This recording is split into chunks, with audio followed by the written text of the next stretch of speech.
La protagonista de esta miseria era una adolescente de 13 años. Acababa de volver a su casa después de pasar 6 meses internada en un hospital por una cirugía mayor. Su abdomen era un mapa de suturas frescas, un tajo largo cerrado con hilo negro que todavía supuraba y le tiraba cada vez que respiraba profundo. El cuerpo, en ese estado, no es tuyo. Es un pedazo de carne frágil que depende absolutamente de la voluntad de los demás. Su madre era, a los ojos de todo el barrio y de los médicos, una santa. Una mártir abnegada que había dormido en sillas de plástico durante medio año sin quejarse. Esa primera noche en casa, la mujer acomodó a su hija en la cama, la tapó hasta el pecho y le dijo que tenía que salir un momento a la farmacia a buscar un desinfectante porque uno de los puntos amenazaba con infectarse. Apagó la luz y cerró la puerta. La piba se quedó sola en la penumbra. El trauma de la internación le seguía respirando en la nuca. Cerró los ojos, pero su cerebro seguía atrapado en la terapia intensiva. Todavía escuchaba el pitido de los monitores, el trajín de las enfermeras de madrugada y el llanto desgarrador de los padres, cuando los médicos salían a avisar que algún nene no había pasado la noche. De repente, la temperatura de la habitación cayó a pique. La chica abrió los ojos. A los pies de la cama, recortada contra la escasa luz que entraba por la ventana, había una sombra negra, densísima, sin forma humana definida. Antes de que la piba pudiera abrir la boca para gritar, el contacto físico le cortó la respiración. Unas manos huesudas, rígidas y completamente heladas le agarraron los tobillos con una fuerza brutal. No era el frío del invierno, era el frío húmedo de la carne de morgue. Las manos tiraron de ella hacia abajo. La chica sintió cómo los puntos de sutura de su abdomen se tensaban hasta el límite del desgarro. El dolor fue enceguecedor. Quiso patalear, pero la parálisis del terror la dejó clavada al colchón. Luego, las manos heladas soltaron los tobillos, reptaron por encima de las sábanas en un milisegundo y se cerraron como una tenaza de hierro alrededor de su cuello. La estaban asfixiando. Los dedos fríos se le hundían en la tráquea. El peso sobre su pecho era insoportable, como si la entidad quisiera partirla por la mitad justo en la línea de la cicatriz. La piba, con los ojos desorbitados y sin oxígeno en el cerebro, se rindió a la oscuridad. Estaba convencida de que la muerte la había seguido desde el hospital. Se desmayó. Volvió a la realidad, tragando una bocanada de aire rasposo. La luz del techo estaba prendida. Su madre estaba sentada al borde de la cama, mirándola con el ceño fruncido y acomodándole las piernas. «Estás muy chueca, nena», le dijo la mujer con voz dulce. «Te vas a lastimar la cicatriz si dormís así». La chica rompió a llorar histéricamente. Le contó de la sombra, del fantasma del hospital, de las manos heladas que la querían matar. La madre la abrazó contra su pecho, le acarició el pelo y le prometió que ella la iba a cuidar de los monstruos. Pero los psiquiatras y el tiempo siempre terminan destapando las cloacas. Meses después, la verdadera podredumbre salió a la luz, destrozando la poca salud mental que le quedaba a la adolescente. La casa nunca estuvo embrujada. No había almas en pena, ni fantasmas de la terapia intensiva rondando la alcoba. El monstruo tenía llaves de la casa. Su madre padecía un cuadro severo de síndrome de Munchausen por poder, una psicopatía perversa que se alimenta de la atención médica. Esa noche, la vieja no había ido a la farmacia. Se había quedado en la cocina, de pie en la oscuridad, hundiendo las manos durante largos minutos en el agua helada de la bacha llena de platos sucios para bajar la temperatura de su propia piel, Luego, caminó en silencio hasta la habitación de su hija y la estranguló hasta el desmayo. Su único y macabro objetivo era retorcerla en la cama, forzar sus músculos con violencia y lograr que los puntos de la cirugía reventaran para que la herida se abriera y la sangre manchara el colchón. Quería la desgracia. Necesitaba la excusa perfecta para cargar a su hija ensangrentada, correr desesperada a la guardia del hospital a las 3 de la mañana y seguir alimentando su papel de madre sufrida y devota, llorando lágrimas de cocodrilo, mientras los médicos de turno la aplaudían por su sacrificio inagotable. Ramón volvía pateando cascotes a las 2 de la madrugada, con el sueldo de la quincena arrugado en el fondo del bolsillo del pantalón de grafa. Le dolían las lumbares de tanto carnear, y las botas de goma le pesaban como si estuvieran rellenas de plomo. Al costado derecho del alambrado, acompañándolo como una cicatriz negra en el paisaje, corría el zanjón. Era un tajo oscuro, de más de 3 metros de profundidad, atestado de agua estancada, espartillo cortante y mugre. Cuando a un estanciero se le moría un ternero enfermo, o quería descartar un termotanque picado por el óxido, iba a parar al zanjón. El silencio en el medio de la llanura es absoluto, denso. Te zumba en los oídos hasta marearte. Pero esa madrugada, a la altura del kilómetro 4, donde no hay ni un solo poste de luz, el zumbido se cortó de un hachazo. Ramón escuchó el crujido del pasto seco, aplastado bajo un peso que definitivamente no era el suyo. El sonido venía desde el fondo de la zanja. Acompañaba su paso con una precisión matemática. Si él frenaba, arrastrando las botas, la cosa allá abajo también frenaba. Si él aceleraba el tranco, ahogado por la paranoia, la cosa aceleraba a la par. Ramón conocía el campo desde que tenía uso de razón. Sabía que no era un zorro, ni un peludo buscando raíces.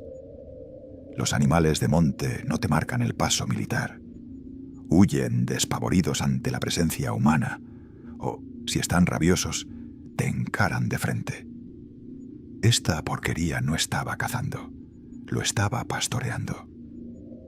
Metió la mano transpirada en la faja de tela para agarrar el cabo de madera de su facón.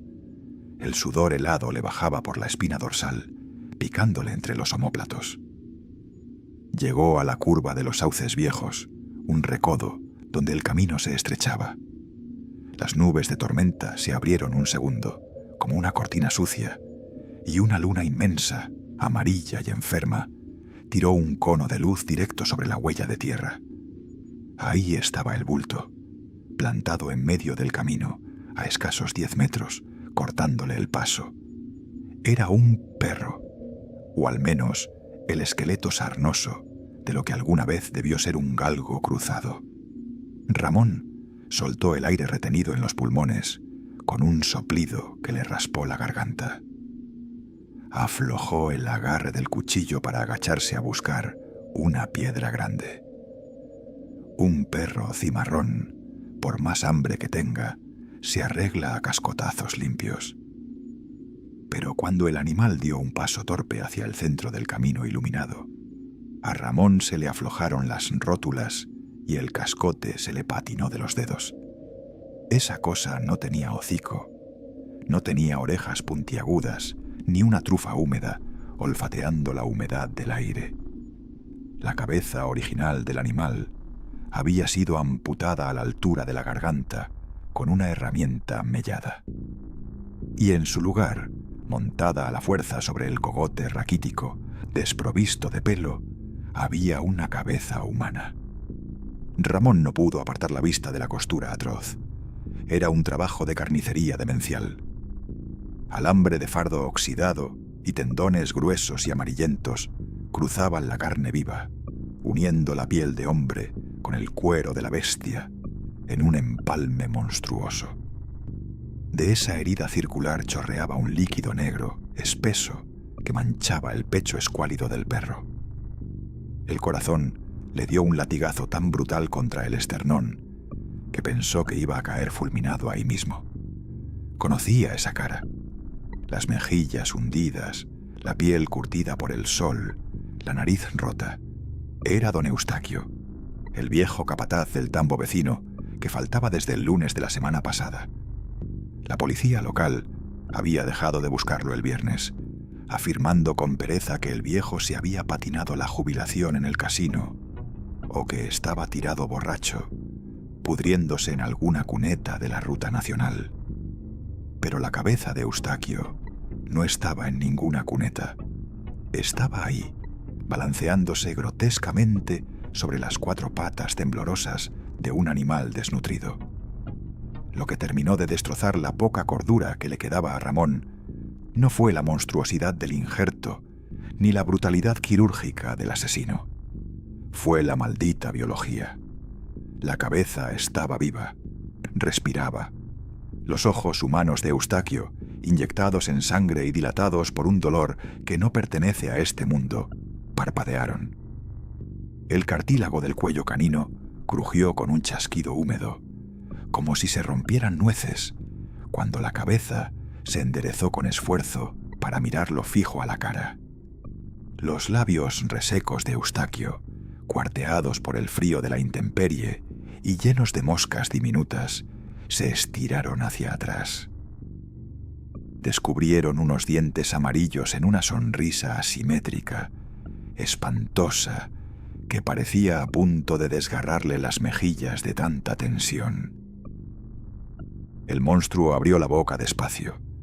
Tragó aire con dificultad, inflando el pecho del perro, y de esa garganta armada con sobras incompatibles salió la voz inconfundible de Eustaquio. Un susurro raspado, gutural, ahogado en flema y podredumbre. Ramón gruñó la cabeza, babeando un hilo de saliva oscura que le colgó hasta el asfalto de tierra. «No corras, que me canso de seguirte». La aberración dio media vuelta de manera torpe. Sus garras rasparon la tierra y se zambulló de cabeza en la negrura absoluta del zanjón, perdiéndose de inmediato entre los yuyos altos con un chapoteo pesado. Ramón no corrió. Fue incapaz de mover un solo músculo.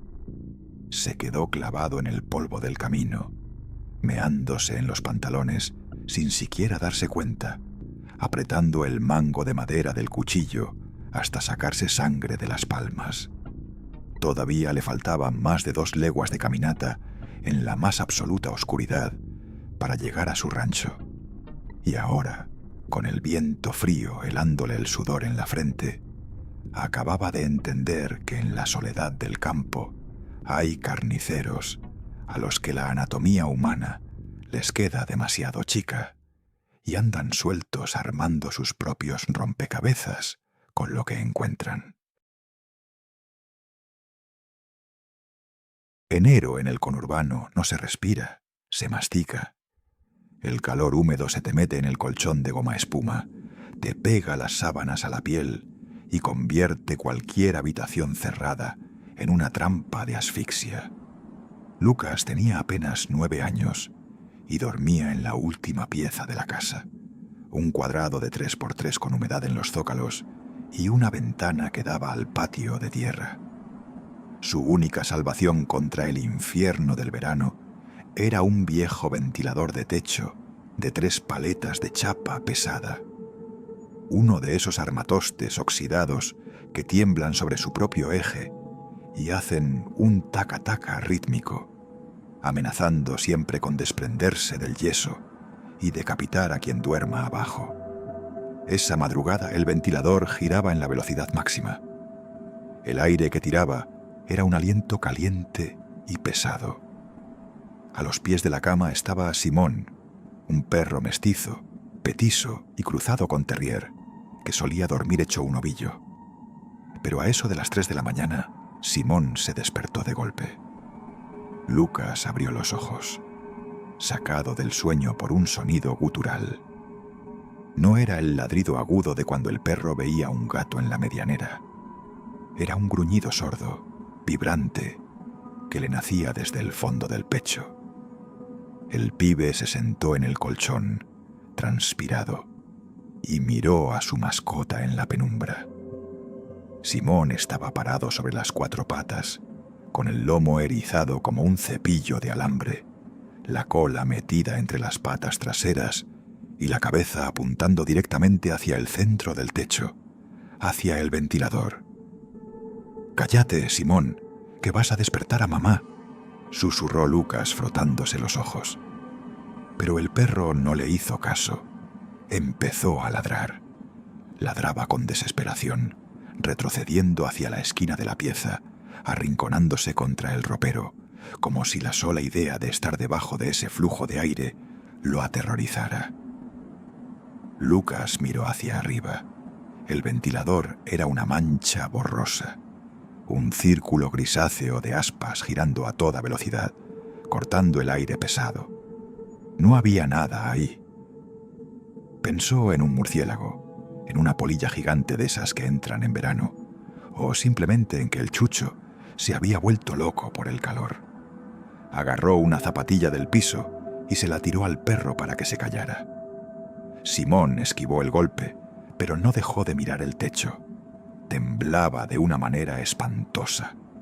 Lucas notó un charquito oscuro formándose bajo las patas del animal. El perro se estaba meando del terror. La irritación del chico se transformó en una incomodidad fría, un nudo en la boca del estómago. Algo no estaba bien. Se acostó boca arriba, cruzó las manos sobre el pecho y se quedó mirando fijamente el centro de las aspas giratorias. Trató de convencerse de que era la vibración del motor lo que alteraba al animal. Y entonces el conurbano hizo lo que hace siempre en enero. Colapsó. Se escuchó el estruendo seco de un transformador reventando a 2 cuadras de distancia. Al instante, la heladera del comedor dejó de zumbar. La luz naranja del alumbrado público que se filtraba por la persiana se apagó. El barrio entero quedó sumido en un apagón total, en un silencio espeso, sepulcral. El motor del ventilador de techo murió, pero las aspas, por la pura inercia del peso de la chapa, siguieron girando.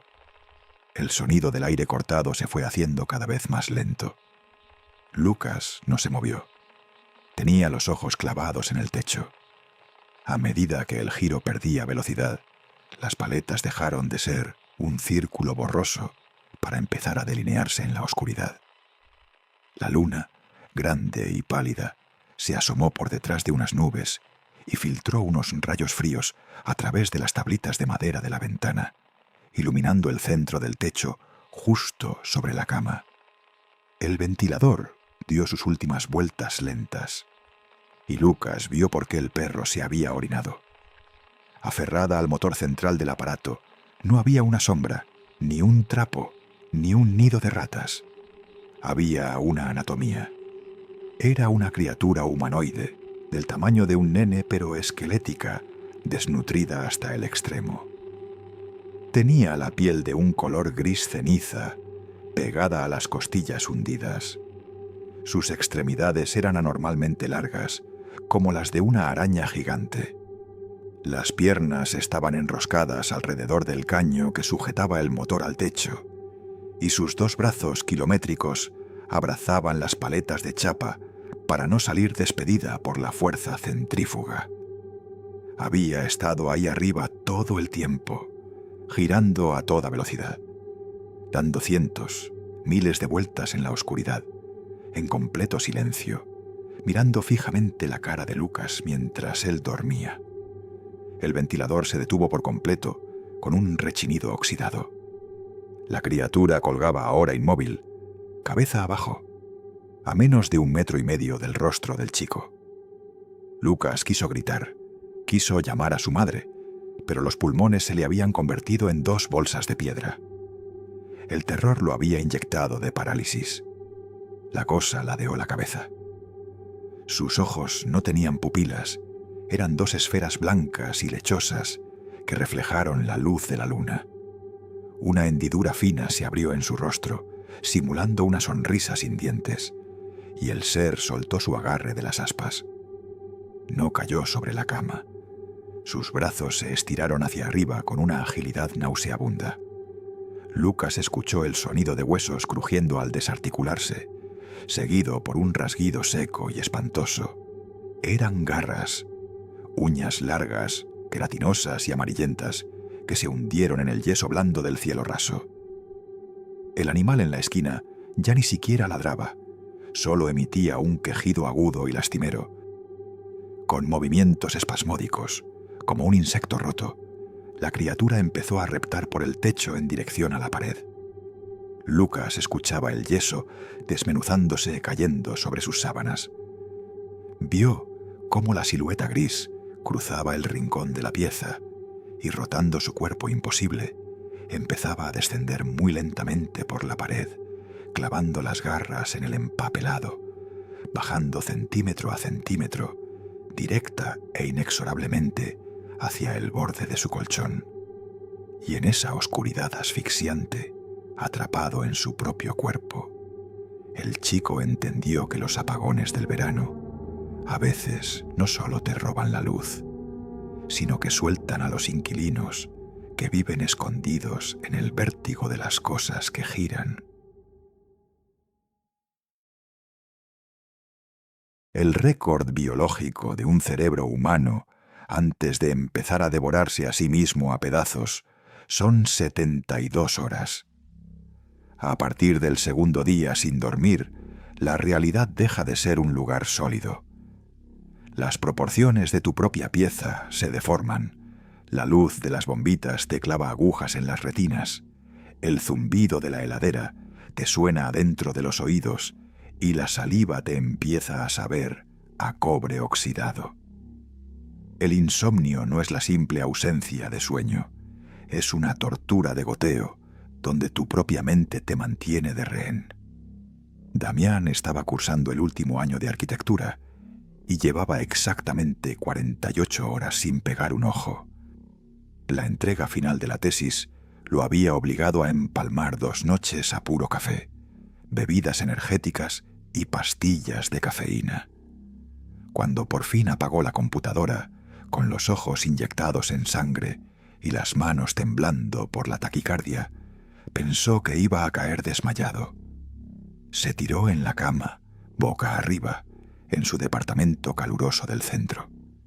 Pero el cerebro es una máquina traicionera.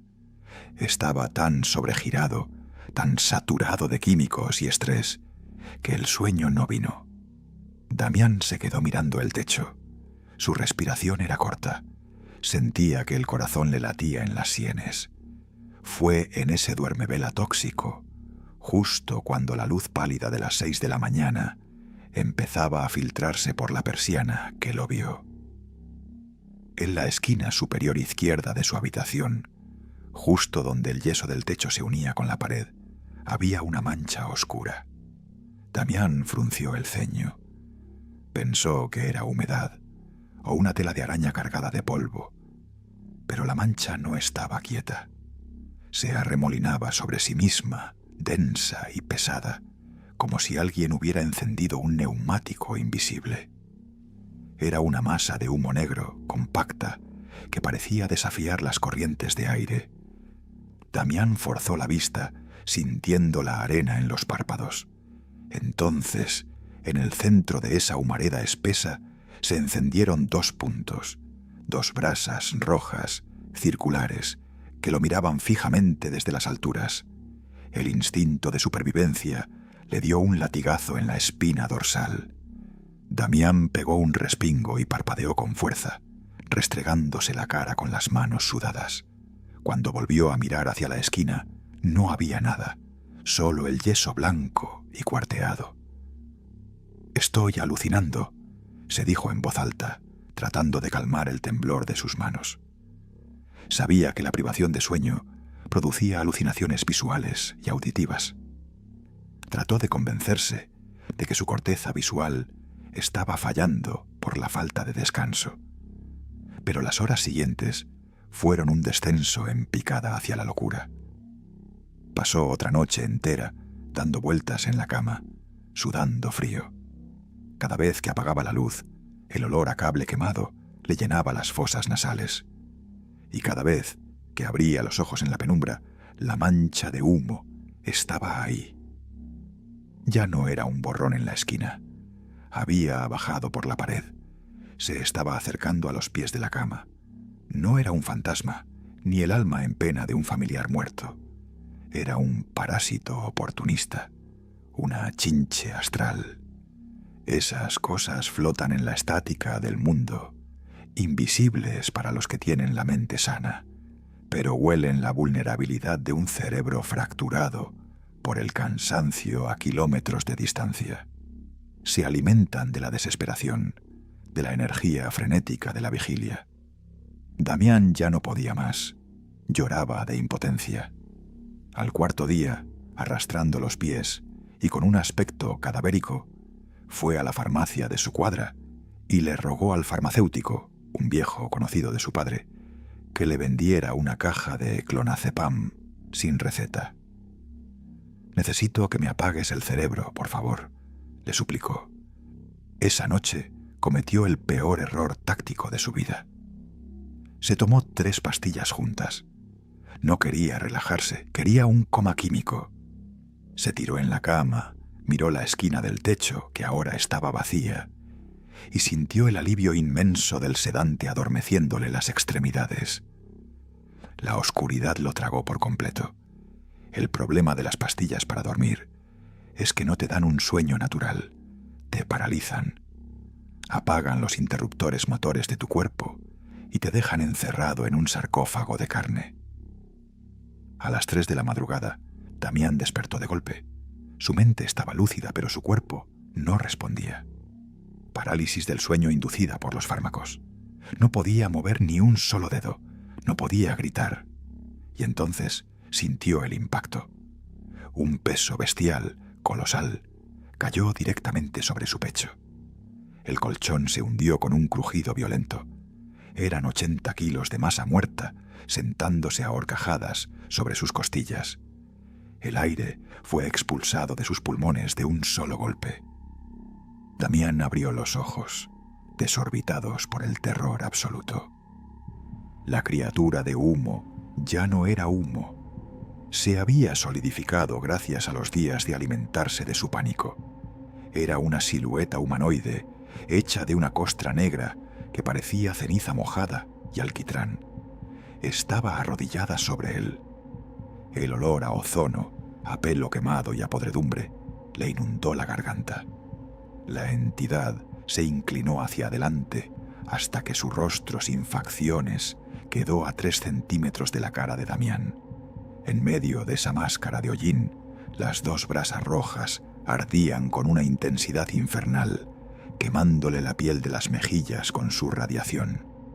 Damián quiso pelear, quiso desgarrarse la garganta pidiendo auxilio, pero la química de las pastillas lo mantenía amordazado.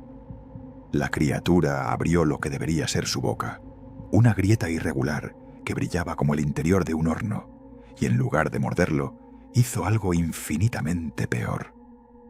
Inhaló. Con un sorbo largo y cavernoso, la cosa le chupó el oxígeno directamente de los labios. Damián sintió como sus pulmones colapsaban, cómo la entidad le arrebataba no solo el aire, sino la poca chispa de vida que le quedaba, llenándole las vías respiratorias con una ceniza caliente y asfixiante que lo quemó por dentro.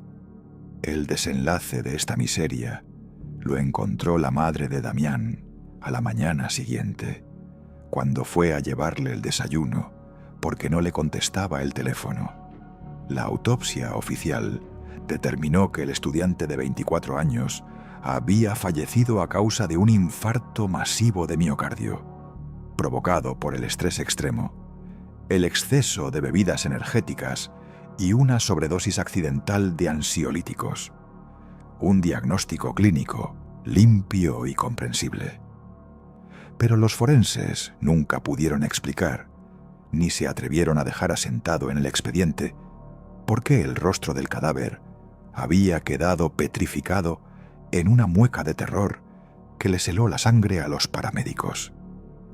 Tampoco explicaron de dónde salió el montículo de ceniza negra, densa y grasienta, que cubría el pecho de Damián, ni por qué, al abrirle el esternón en la morgue para revisar el corazón, sus pulmones olían como si hubieran masticado carbón al rojo vivo.